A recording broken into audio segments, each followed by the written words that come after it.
皆さんこんにちは。南インド古典舞踊家バラタナティアムダンサーのエリナです。皆さんお元気ですか？この間ね、お花の教室で梅使ったんですね。ちょっと光が可愛くないですか？すごい可愛いね。ちょっと顔が入るとフォーカスがあれなんだけど、すごい可愛いですね。これを大きいね、枝を先生が用意してくれて、これを使ってお花いけました。ということで、梅の季節なんですけれども、台湾は今日がなんだっけな、今日で正月終わりみたいな感じで言ってましたね。元旦の元に宵に節って書いて、旧正月後に初めて満月となる日だって。小さい正月で小さい正月と呼びますだって。この日をもって旧正月の一連行事が終わりを迎えるとされていて、清朝時代ね、清と朝の清朝時代には農民は次の収穫に向けた畑仕事に取り掛かるという節目の日でありますだって。今日すごい爆竹がすごかったですね、外で。で、何かなと思ってたの。で、丹円って言って、お餅の中にごまあんとかが入ってる、なんていうの、お汁粉みたいなの食べるんですね。でも今日食べなかったでも大好きなんですけど食べませんでしたね。でも昨日すごいお月様綺麗だったんですね。で、子供たちが公園で遊んで帰る時に、お月様綺麗と思って、で、今日満月らしいんですけど、すっかり雨でまた雨になってしまいました。せっかく暖かくなったと思ったのにまた雨で嫌ですね。お日様がまた恋しいです。今日はちょっと振り返って、今子供が5歳なんですけれども、出産のことを、思い出してお話ししたいと思います。まず2000何年に結婚したんだっけもう結婚した年忘れちゃったな。2013年かな台湾で結婚して23年くらいしてからで、子供欲しいなと思ってたんですけど、ね、ずっと好き勝手してたんで、もう結構高齢じゃないですか。だから子供ができるまで本当に大変だったんですね。結局ね、子供できて本当にね良かったんですけれども、で一回ね流産とかもしたんですね。渓流流産っていうんですかね。あの時は本当に暗い道を歩いてるみたいなね、辛かったんですけどもね。その後に子供ができて、で最初ねびっくりしたんですね。双子って分かんなかったかな。見たら双子いつ分かったのかな。双子って分かって、で一卵性だったんですね。なんだっけ、双子って一卵性と二卵性があって、で一卵性と二卵性でも袋が入ってるみたいな、一緒の子宮の中の袋を共有してるかどうかみたいなのがあるんですよね。忘れちゃった。でも私の場合は DD ツインっていうやつだったんですね。 DD ツインは袋が2つあるんですって。だから1人ずつベッドがあるみたいな感じらしいです。で結婚する前って結婚式ってみんなすごい幸せそうじゃないですか。ね、プリンセスの物語とかもあるじゃないですか。結婚したら全てハッピーみたいな、そんなわけないんですけど、でなんか妊娠したらすごいみんなハッピーだと思ってたんですね。そしたらなんか結構大変で、妊娠した後の方が不安っていうのかな、なんか本当にこの赤ちゃん、まあ流産一回したっていうのもあるんですけど、なんか本当に生まれてくるのかなってすごい不安になったんですね。でなんか双子って分かってから、生まれてくるまで一人消滅することもあるんですね。でまあ二人ともね、なんか、途中でね、流産しちゃう方もねいらっしゃるじゃないですか。だから本当に不安で、まあ高齢っていうのもあるんですけど、終始不安で、なんか妊娠して子供が生まれたら旅行できないからって旅行する人とかいるじゃないですか。だからそういうのとかも考えられなくって、で5ヶ月ぐらいになったら本当にもう足見えないし、お腹大きすぎてなんかもう歩くのも精一杯だったんですね。だからなんかずっとベッドで横になってて、でご飯作れなくなっちゃったんですね。でなんかそんなにつわりひどい方じゃなかったんですけど、でまあ日本みたいになんか体重制限もそんなに台湾は厳しくなくって、ででもまあ高齢なんで糖尿病のリスクあるって言われて、でまあ気をつけてくださいって言われて、でもなんか日本のご飯がねすごいもりもり食べたくなって、日本のご飯をいっぱい食べてたんですね。でそしたらなぜかココナッツオイルの匂いがすっごいダメになったんですね、妊娠の時してた時で。それまで結構インド料理結構大好きなの食べてたんですけど、インド料理が一切作れなくなったんですね。なぜかっていうと、南インド料理ってココナッツオイル使うんですね。で結構ココナッツの香り強いじゃないですか。なんかそれが一切ダメになって、もうご飯作れなくなって、それから夫は自分でご飯作るようになったんですね。それまでなんかラーメンぐらいしか作れなくて、マギーっていうね、インドでインドのインドのあれチキンラーメンみたいなやつがあるんですけれども、それしか作れなかったのに自分で作るようになって、でまあ出産したら大丈夫になったんですけれども、でまず妊娠して5ヶ月ぐらいでもう多分ずっと結構ベッドに寝っ転がってるだけみたいな感じで、まあ糖尿病とか、あとなんかやっぱりね血流良くしなきゃダメじゃないですか。なので散歩とかには行ってたんですけれども、でもなんかお風呂とかお風呂のバスタブとか洗う時にもうコロンってなんか転げ落ちそうな感じで、本当になんか危なかったんですね。でびっくりしたことに、それで台湾の人って結構気にするんですよね、どの年とか。だからなんか辰年の生まれが多いんだって。辰年縁起がいいからね。であとなんか結構生まれる時間とかも大切みたいで、あれが多いですね、なんだっけ、帝王切開が多いんですね。で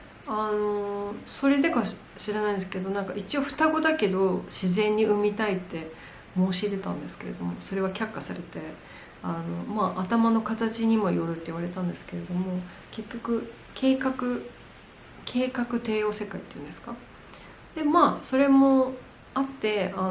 うちの両親と妹もも立ち会いじゃないんですけど、生まれる時にちょうど台湾に来ることができて、で生まれた時にね赤ちゃんの顔を見ることもできたんで、結果良かったんですけれども、帝王切開で生まれたんですね。でそれはコロナの前だったので夫の立ち会いができたんですね。だから夫がそのお腹切って生まれてきてっていう一部始終をビデオに撮ったっていうビデオに撮ってて、なんか男の人そういうのね、血とかダメとか言うじゃないですか。でもなんかすごい嬉しそうにビデオで撮ってましたね。でこっちの人って優越、月って書いてお月様の月に子供の子って書いて優越っていうのがあって、産後センター、優越っていうのは多分産後のなんていうのかな、ケア、産後ケアっていうんですかねの意味だと思うんですけれども、その産後ケアセンターがあるんですね、いろんなところに。でそこ病院提携のそこの産後センターに入ったんですね。で本当に入ってよかったんですね。なんか双子一人でも初めてって大変じゃないですか。どうやって面倒見ていいか分かんないみたいな。でそこに入ったらですね、まず自分のことで大変ですよね。お腹切られてるから歩いてトイレにも行けない。で私自然出産したことがないので、なんか帝王切開だから奥さんが大変だったとか言ってね、言ってらっしねおっしゃってる方がねいたんですけれども、なんか自然出産したことないから分かんないみたいな帝王切開しかしたことないから分かんないと思って、それでもう赤ちゃんは預けられてて新生児じゃないですけど、で一人ずつ一日おきに運ばれてきてお世話をするっていうで母子同室、夜は母子同室じゃないんですね。したかったらしてもいいよみたいな感じで、一回してみたんですね。でも夜眠れなくってダメで、なんか皆さん言うじゃないですか、なんだっけ、オキシトシンホルモンがバーって出てるから寝なくても大丈夫みたいな。でも私高齢だったんで寝なきゃダメだと思って、でもなんかで寝なきゃなんていうの、おっぱい出るから張っておっぱい出る、ね、母乳が出るから胸が張って子供にあげないとダメみたいに言うじゃないですか。でも私すごいもう睡眠が大事すぎて夜は寝るみたいな感じで夜は寝て、結構ね母乳出たまま寝てるとね、なんか布団が濡れたりしててたんですけれどもね、一日本当にねかわいそうだなって思ったんですね。なんかお母さんとね引き離されてって言って、もう引き離されてって自分が望んだことですけれども、なんかどういう感じか分かんないんで、なんかそこをされるままじゃないですけど、1日ごとに運んでくるからねって言われて、あ、そうなんだと思って1日ごとに運ばれてきて、でそのお世話を一生懸命するっていう感じで、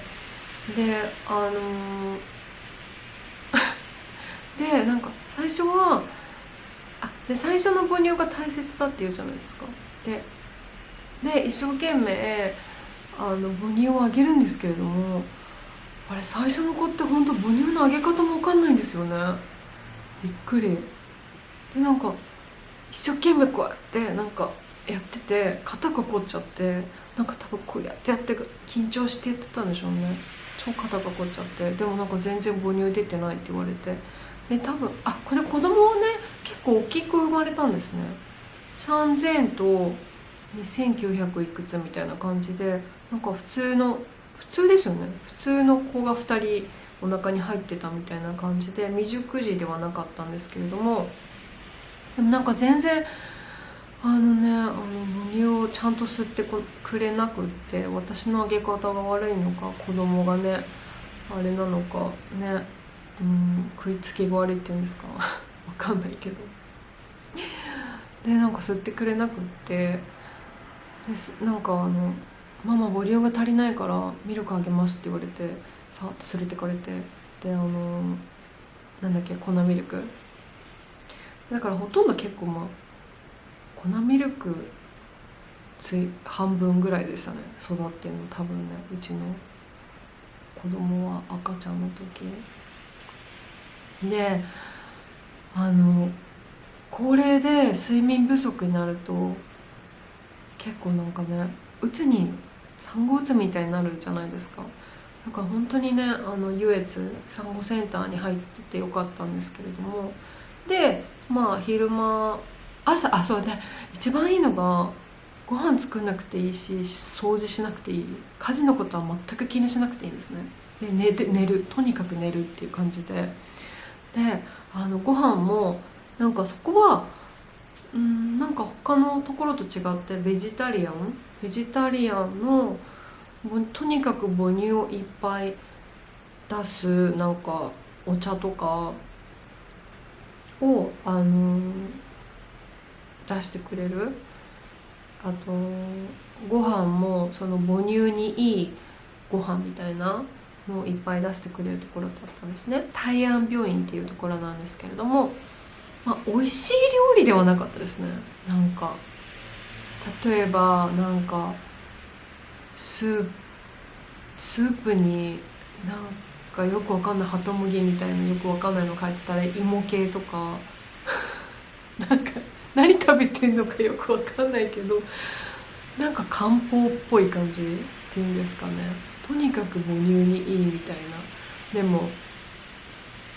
とにかくいっぱい食べるみたいな感じでしたね。でもうなんか3食プラスおやつとか間食とかもあって、でそれをもう来たら食べるみたいな感じで、食べて寝るみたいな感じでしたね。運動はなし。それで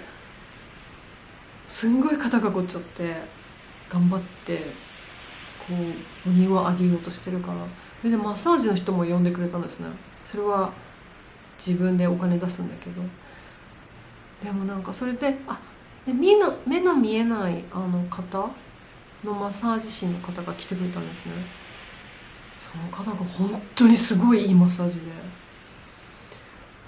あの人ね探したんですね。私産後退院した後に何年かしてから見つけられなかったんですけど、今まで人生の中で一番いいマッサージ師でしたね。でなんか何回か来てもらって、でくっちゃねして母乳をあげるみたいなで、夜寝る、最高だったんですね。で2週間ぐらい入って、でもすごい高かったんですけれども、やっぱなんか心の安心じゃないですか。子供なんか赤ちゃんって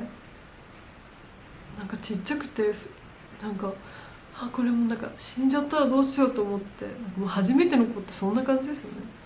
死んじゃったらどうしようとか思って夜眠れないんですよね。あれ怖くて、なんかもう今だったらグーグー寝ると思いますけど、でなんかそうそれで一応病院提携だからね、看護婦さんなんか見てくれるから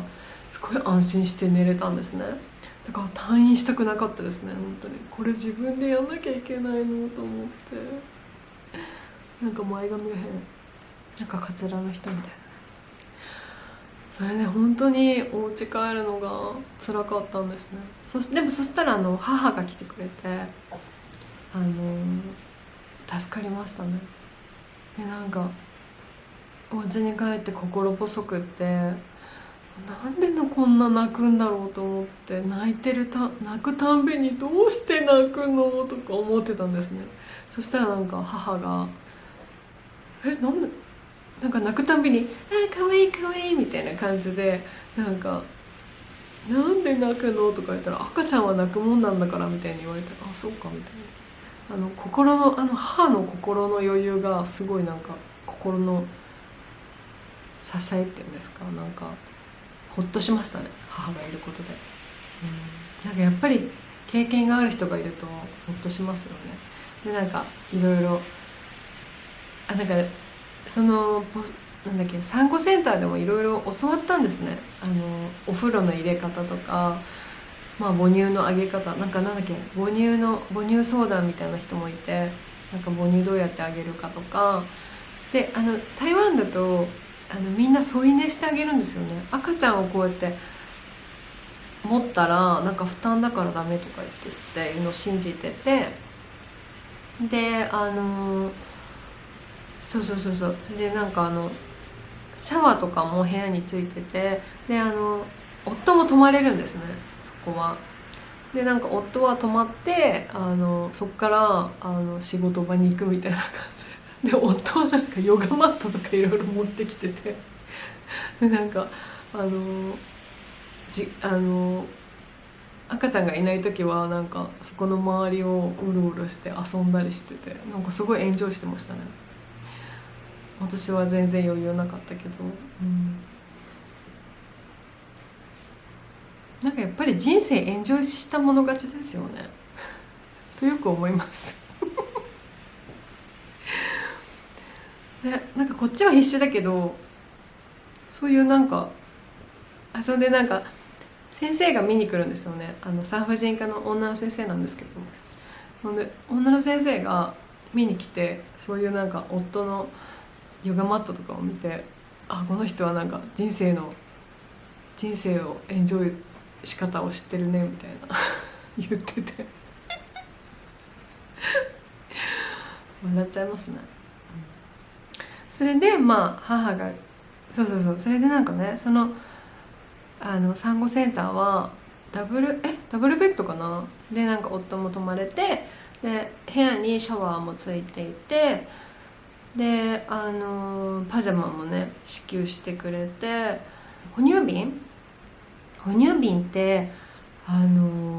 台湾は蒸気で消毒するんですね。そういうなんかマシンっていうの、なんかあるんですね。蒸し器みたいな感じ、蒸し器で消毒するみたいな感じなんですね。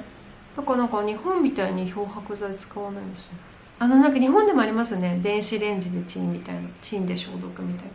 な、あんな感じで。でもなんかこう電源につなげて、こうお水入れて蒸しておしまいみたいな感じなんですね。でそれで哺乳瓶使って、母乳絞って届けたりして、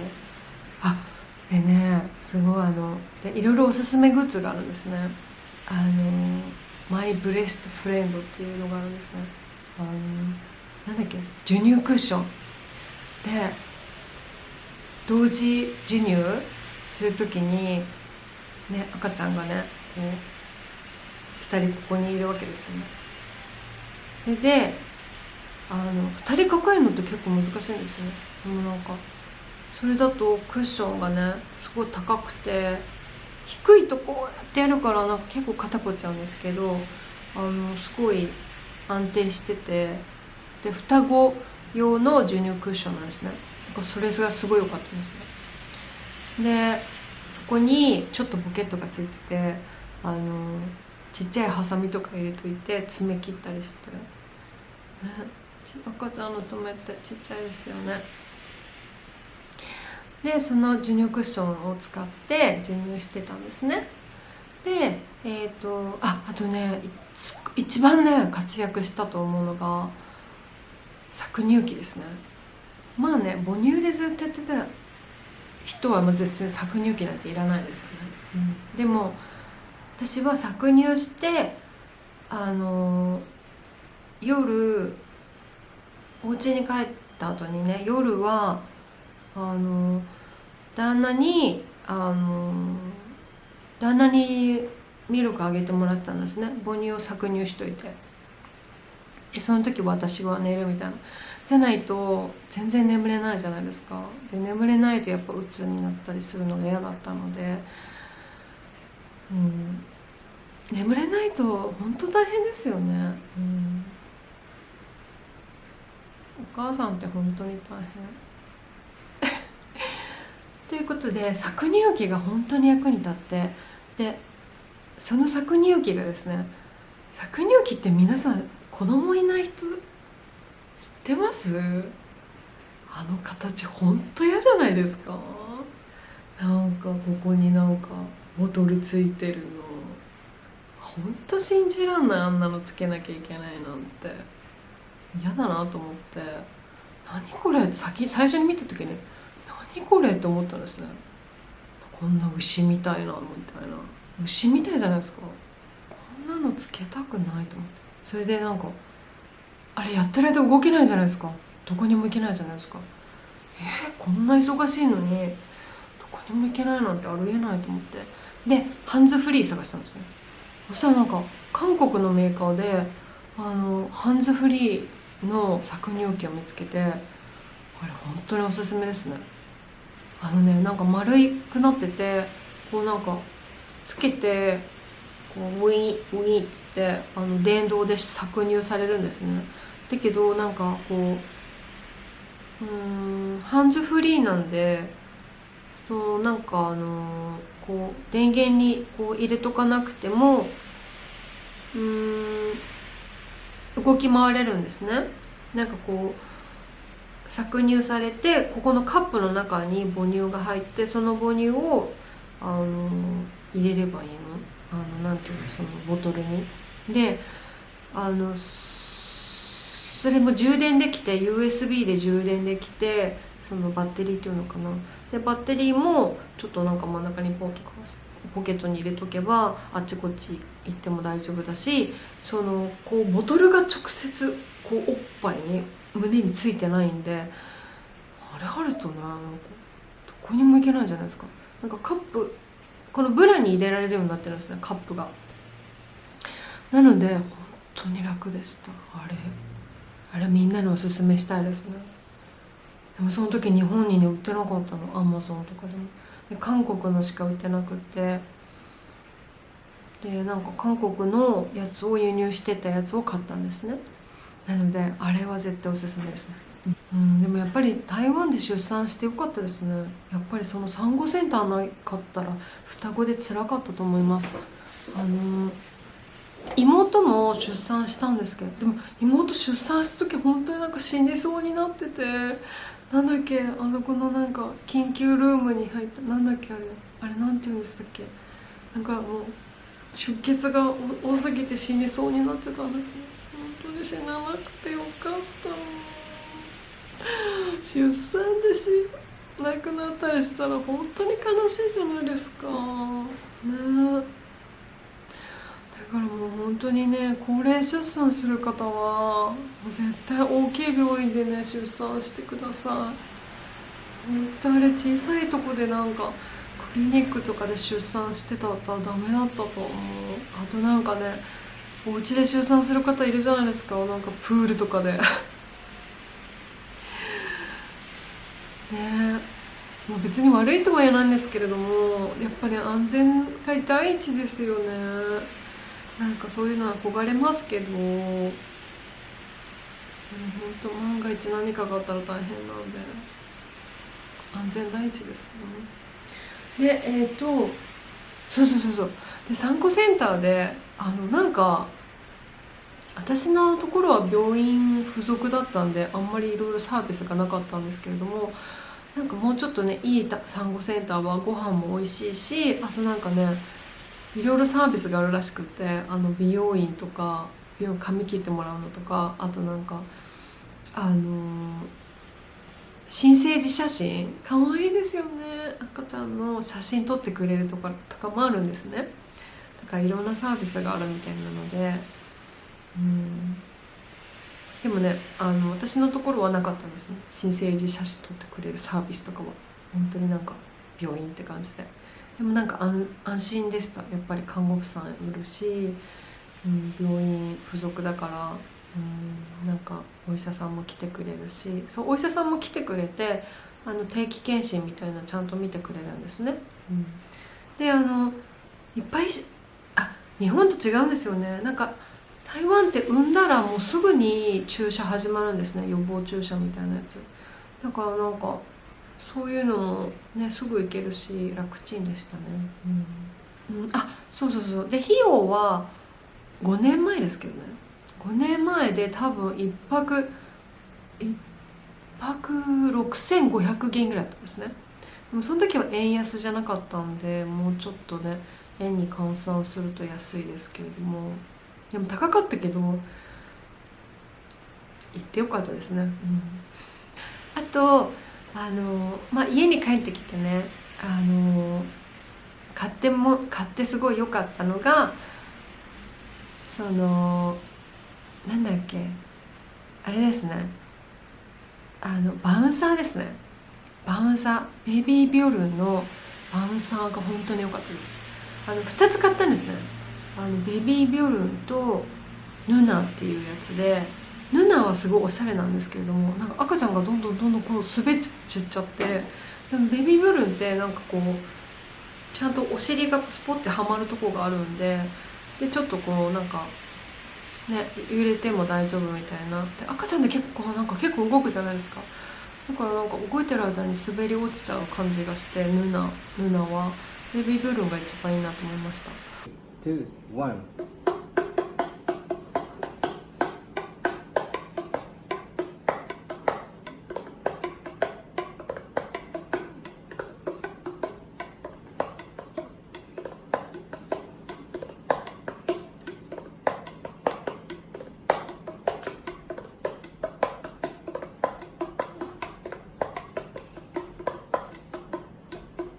あとなんか台湾暑いからメッシュじゃないとね汗かいちゃうから、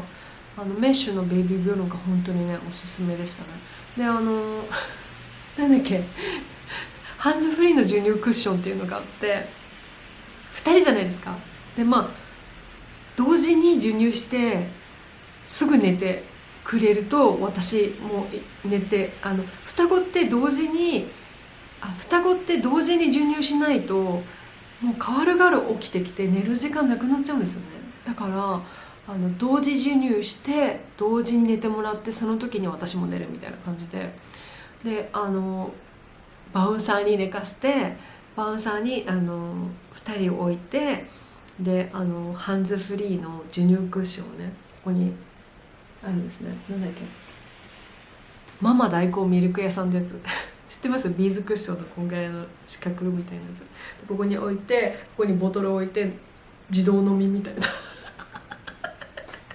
自動で飲んでもらうみたいな感じでそれで2人で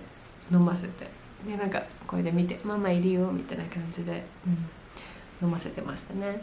でモテないじゃないですか最初、ね、こうやってでなんかこうやって飲み始めたらもう楽なんですけどね、こうやって飲めないのね。だからこうやってクッション置いて飲ませるみたいな。で現場監督みたいな感じ、落ちたらこう直すみたいな感じでね、で全然抱っこしなくていいみたいな、ね、感じで、なんか抱っこするとだから全然抱っこ癖みたいなのなかったですね。でもなんか今だったらもう抱っこしたいんですけど、なんかその当時は抱っこすまいみたいな、抱っこしたらなんか肩こるからなるべくしないみたいな。それでなんか台湾の人もなんかあんまり抱っこするとよくないじゃなくて、なんていうんですかね、やっぱりお母さんの負担じゃないですか。だからなんか抱っこしないで添い寝するとかみたいな感じなんで、私もそれに従ってもうなるべく抱っこしないで寝かせるみたいな。でやっぱりでもね、寝かしつけの時が一番大変でしたね。やっぱ抱っこしてトントンしないとダメって感じで、なんか赤ちゃんいなくてもこう揺れてるみたいな癖で感じだったんですね。こうやっていつもこうやってやってるじゃないですか、揺れてトントンするみたいな感じで。でなんか赤ちゃんいないのにこのなんかねバッグをこうトントンしてる時ありましたね、癖で。笑っちゃいますね。それで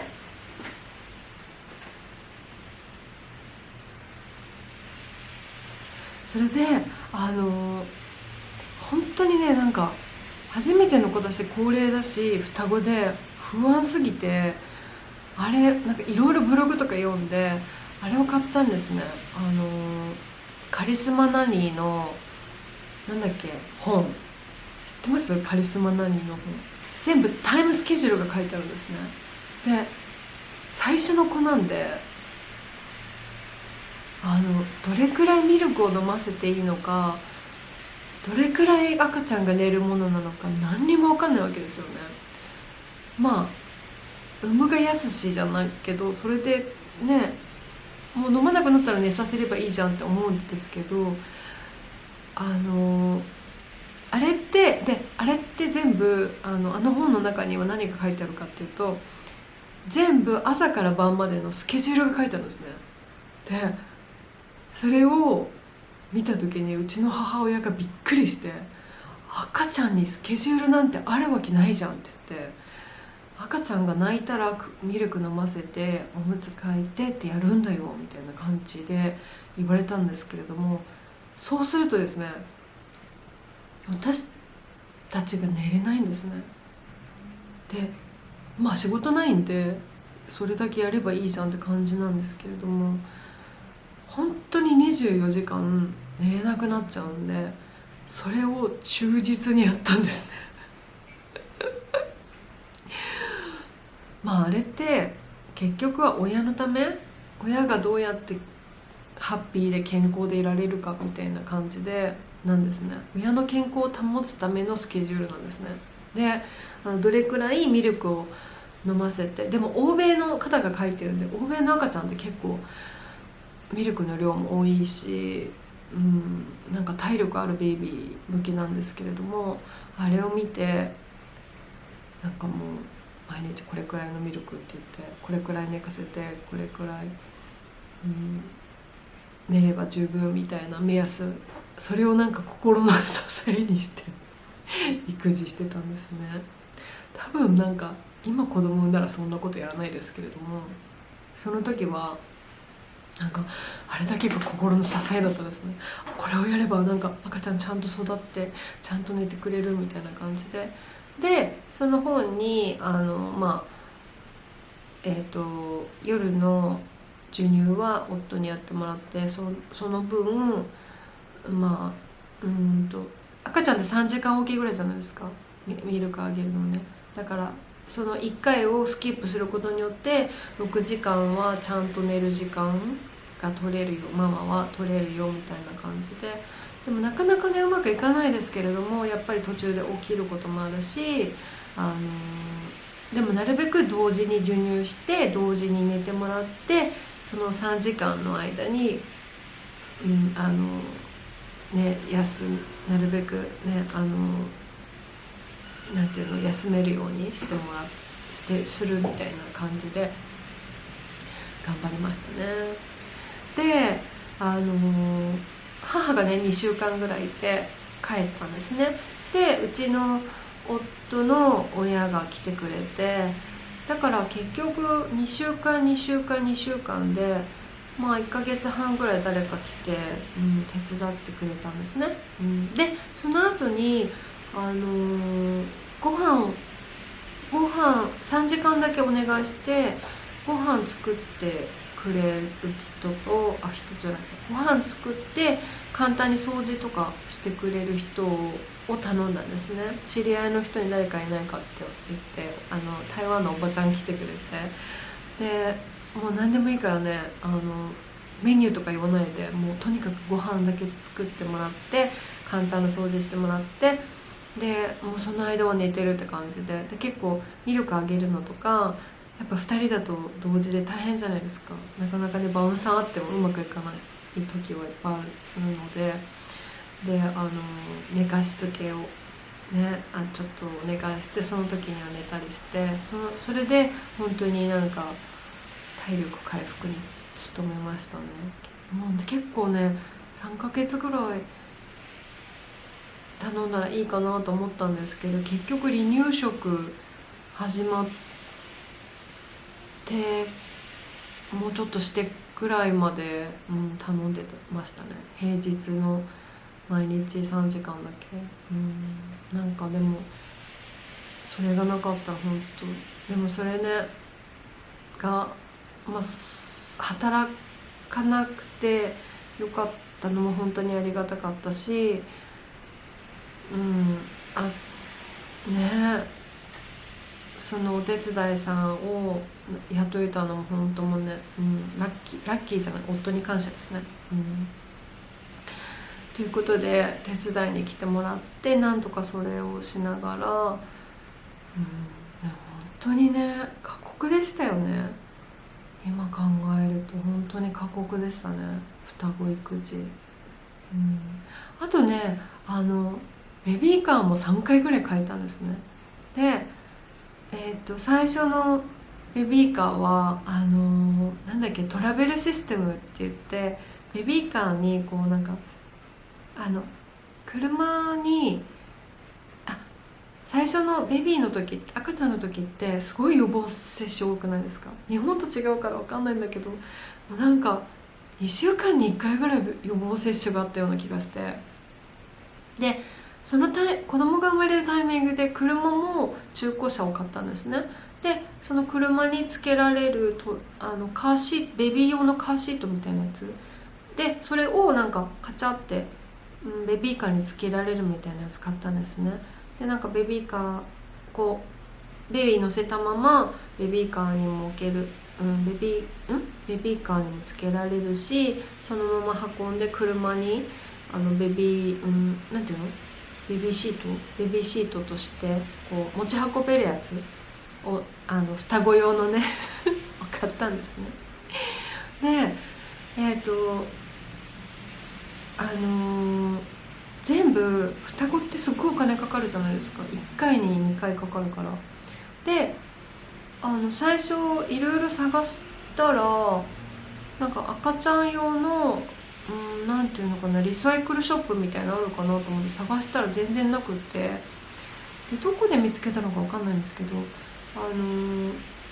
Facebook でグループがあって、そこで全部なんか双子用品売買みたいなので全部見つけて、そこで双子用品全部買いましたね。服もそうだし、ほとんど服もねそこで買って、であとあれも買いましたね、ベビーカーもそれで買ったし、ベビーカーもねすごい安く買えて、1台目のベビーカーは良かったんですけど、すごい重たいんですね、やっぱり。重たい方が安定してるんですけどね。でもなんかやっぱり夫がいないとちょっとね畳めたりできない、一人では。だからやっぱり2人、だから外出とか全然できなかったですね。だからなんか赤ちゃんとか抱っこして買い物してるママとか見ると、本当にいいなと思いました。だってなんかトイレも行けなくって、なんかベビーカーが入るトイレとかがなかったからね。日本だとなんか大きいね、車椅子の人とかも入れるようなああいう大きいところあるじゃないですか。なんか台湾はあんまりそういうのがなくって、であれ改札とか通るのかな。なんか最初の1台目のベビーカーはすごい大きくって重たかったんで、ちょっとなんか外に子供がいますね。で2台目のベビーカーがボビーモンスターだったけど、なんか面白い名前で、それなんかイタリアかどっかのブランドで、それもすごいね安く買ったんですね。なんか縦型横型ってあるじゃないですか。で1台目は縦型だったんですね。こう12って言って、これでなんかこう赤ちゃんが前も向けるし後ろにも向けるやつで、こう縦でこうやって押していくやつだったんですね。で2台目は横並びで、車がね、1台目もそうなんだけど車輪っていうのかな、車が大きいんですね。やっぱ車大きいとすごい安定してますよね。なんかこう動かすのがすごいスムーズで、すごい気に入ってましたね。あれは良かったです。その後も多分多分同じくらいの金額で売れてでなんか売った人買った人からもすごい感謝されて、あ、すごい使いやすいとか言ってでその後3代目もにしたら